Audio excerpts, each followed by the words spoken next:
Greetings from the UUCO satellite services. From the Charlotte dining room. It's hymn time. Please open your gray hardback hymnals to Come Sing a Song with Me. All welcome to join on in. Come sing a song with me. Come sing a song with me. Come sing a song with me, that I might know mine. And I'll bring you home when hope is hard to find. And I'll bring a song of love, a rose in the winter time. Come dream a dream with me. Come dream a dream with me. Come dream a dream with me. Come dream a dream with me, that I might know you're mine. And I'll bring you home when hope is hard to find. And I'll bring a song of love and a rose in the winter time. Come walk in rain with me. Come walk in rain with me. Come walk in rain with me. Come walk in rain with me, that I might know you're mine. And I'll bring you home when hope is hard to find. And I'll bring a song of love and a rose in the winter time. Come share a rose with me. Come share a rose with me. Come share a rose with me.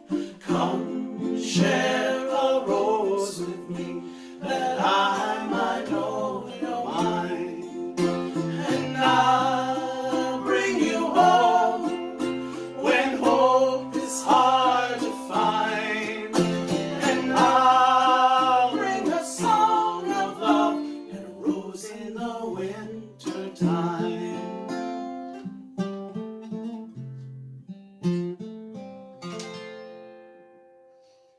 Have a good week, everyone.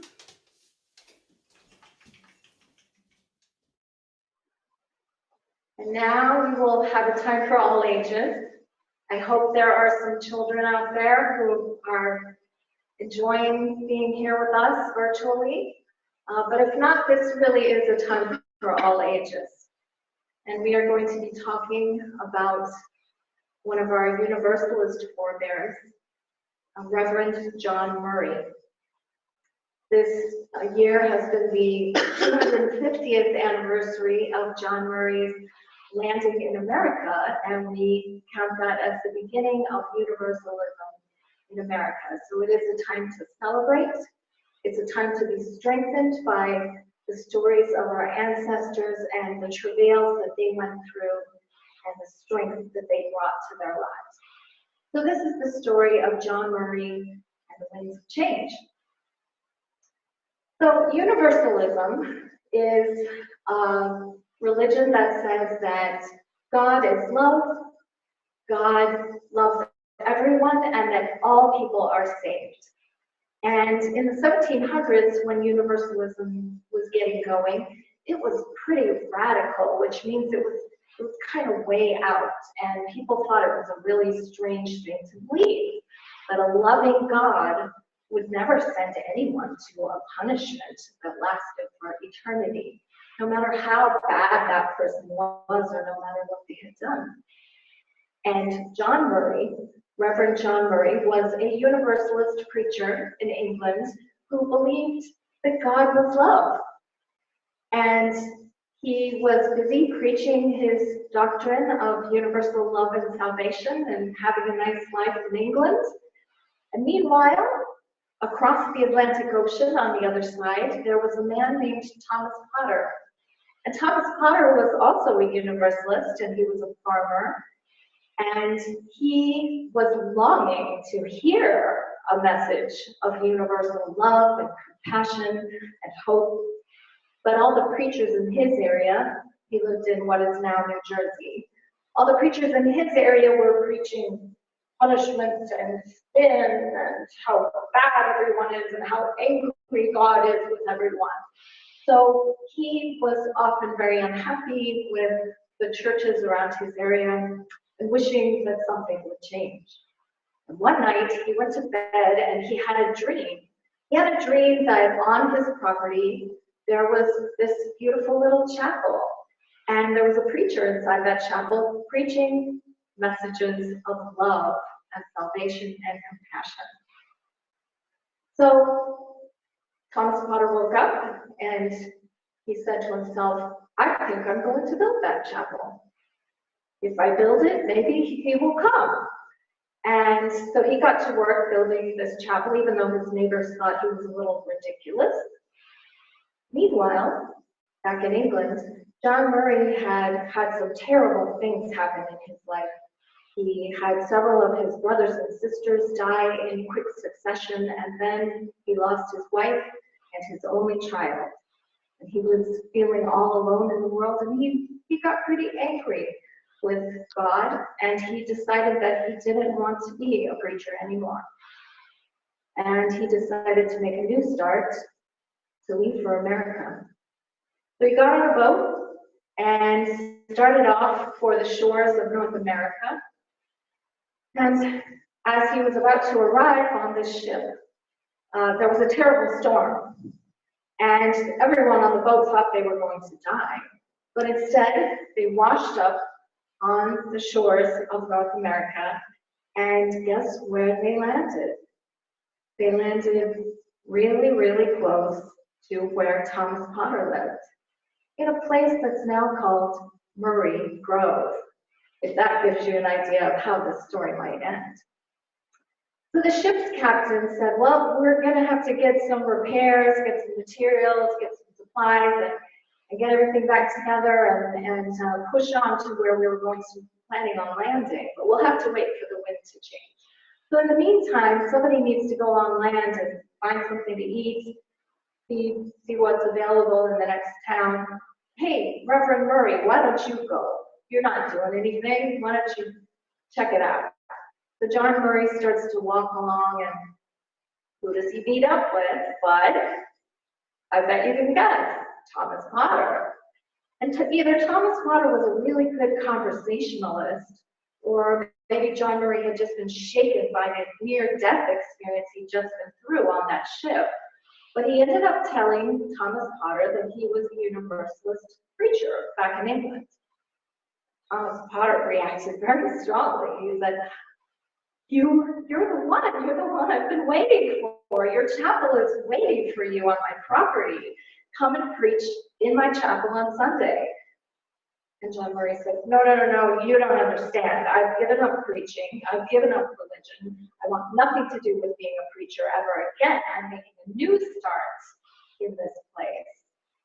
Thomas Potter said, well, let me think about this here. I tell you what, if the wind doesn't change by Sunday and you're still stuck on that sandbar, then why don't you come and preach a sermon? John Murray thought, well, how likely is it that it's almost a week away? How likely is it that the wind isn't going to change by Sunday? Okay, sure. If the wind doesn't change by Sunday and we're still stuck here, I'll preach in your chapel. Well, I bet you can guess what happened. The wind didn't change. The wind stayed the same. The ship was stuck that Sunday, and John Murray was a man as good as his word. So he went to the chapel and preached a message of love and hope and salvation. We can celebrate those messages of hope and love and salvation today as we face our own kind of adversity. Thank you for listening.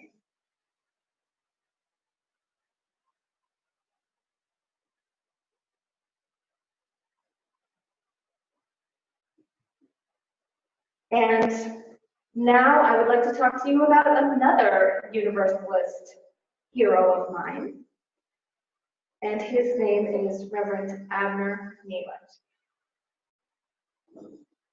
He's a fascinating character. He came along a little bit after John Murray, but he's somebody that I think had a life that we can think about today and admire and emulate. Now, very few people have heard of Abner Kneeland these days. If they have, it's generally for one thing and one thing only. Abner was the last man in America to be tried and jailed for blasphemy, thus far. But at one time, he was a notorious figure, known throughout the country. In fact, he was called a hoary-headed follower of Satan, among other things. You see, he lived in that era when threats of eternal punishment and hellfire and damnation were staples in the art of preaching, in the art of rearing children, and the art of public address.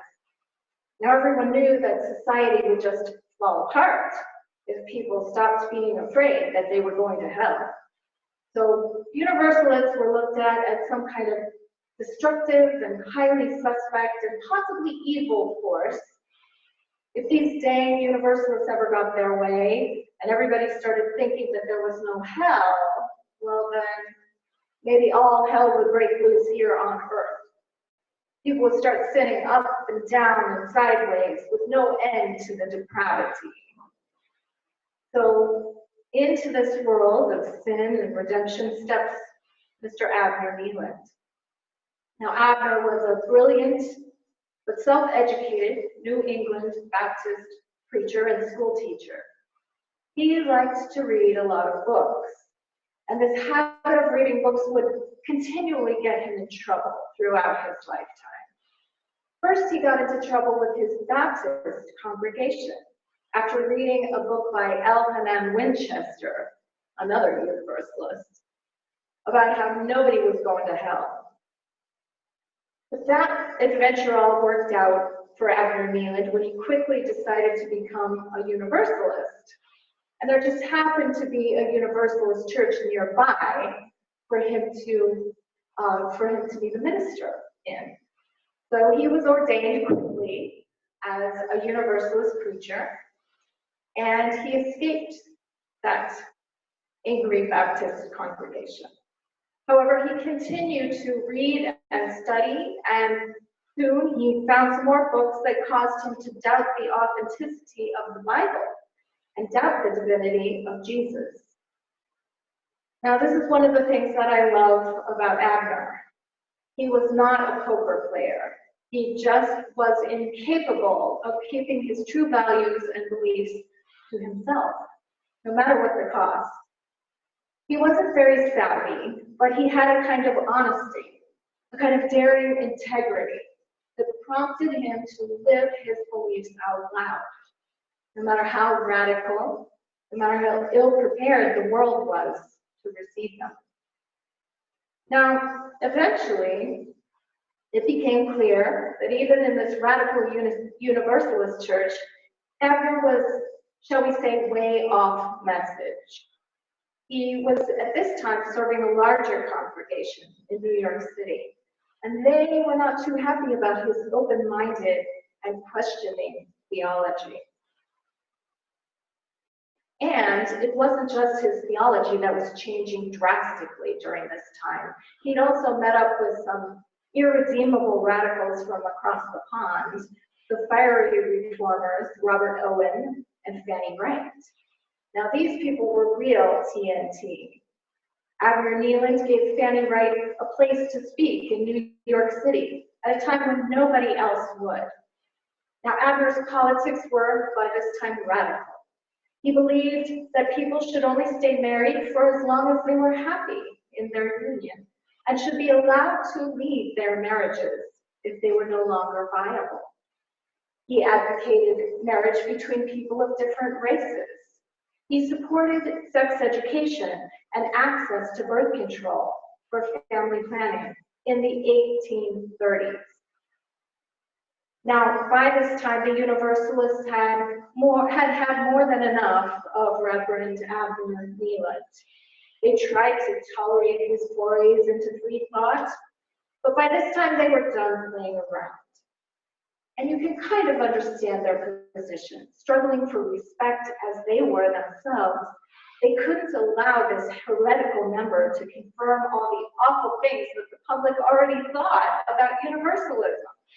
By 1830, Abner was voluntarily disfellowshipped, and his old friend, Hosea Ballou, drew up the papers, removing him from his pulpit. Now, around this time, our friend Abner moved to Boston and started a newspaper, the Boston Investigator. He also founded a new religious organization, the First Society of Free Inquirers. He was attracting crowds of thousands during this time. And in addition to his assemblies on Sunday that resembled church worship services, the organization sponsored equally popular social events, such as dances on weeknights.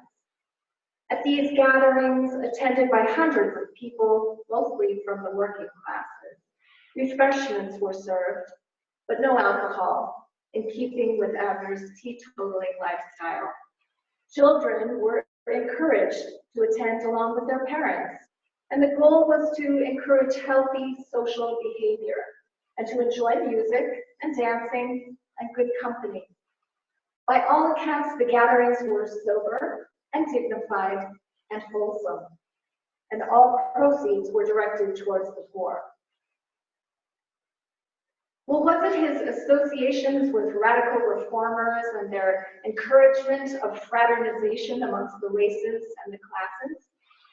Or was it these large gatherings of the working poor, organized as circles of free thinkers, preached to about their equal rights, and encouraged to seek equity in labor and social relations? Is that what became Abner's downfall? Or was it really his statements of theology in the Boston Investigator, for which he was arrested and tried for blasphemy? Here is one of those statements. I believe in the existence of a universe of suns and planets, among which there is one sun belonging to our planetary system, but that other suns, being more remote, are called stars, but that they are indeed suns to other planetary systems. I believe that the whole universe is nature, and that the word nature embraces the whole universe, and that God and nature, so far as we can attach any rational idea to either, are perfectly synonymous terms. Hence, I am not an atheist, but a pantheist. That is, instead of believing there is no God, I believe that in the abstract, all is God, and that all power that is in God, and that there is no power except that which proceeds from God. Hence, I believe that God is all in all, and that it is in God that we live, move, and have our being, and that the whole duty of humankind consists in living as long as we can and in promoting as much happiness as we can while we live.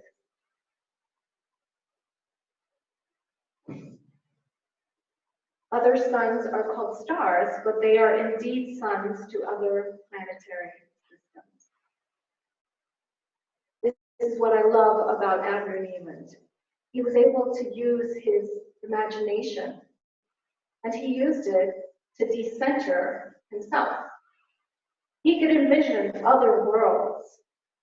He was a white male, born to privilege, if not wealth, but he was able to imagine worlds in which others, less fortunate, would lead lives of dignity and equity. And he had the courage to talk about it at a time when not many did. Abner Kneeland was arrested and tried for blasphemy for this particular passage in one of his published writings. Universalists believe in a God which I do not, but believe that their God, with all his moral attributes, is nothing more than a chimera of their own imagination. There were 5 trials in all, and in those trials, he was prosecuted by a Unitarian attorney, and a Unitarian judge declared his sentence. This was Massachusetts, after all. Here's a snippet from the prosecutor's statement at the end of one of the trials, warning that if Kneeland was found innocent, marriages will be dissolved, prostitution will be made easy and safe, moral and religious restraints will be removed, property invaded, and the foundations of society broken up, and property made common. In writings in his own defense, Abner calls on the principle of free speech, stating that his innocence rests on a ground as broad as space and as solid as a rock of ages, the U.S. Constitution and the Bill of Rights. But you can also feel his very real fear of incarceration in other sections of his defense, in which he pleads with the court that he is an old man with young children, and he asks to be released from the specter of jail time. But release was not to be. He was convicted and eventually served over a month in jail.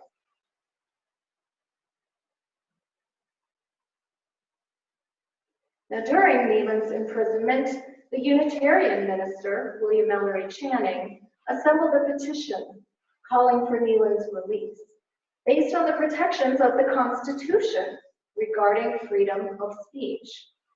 And several leading Unitarian ministers, including Theodore Parker, Ralph Waldo Emerson, William Lloyd Garrison, and Bronson Alcott, all signed that petition. The Universalists, however, Abner's own former denomination, did not.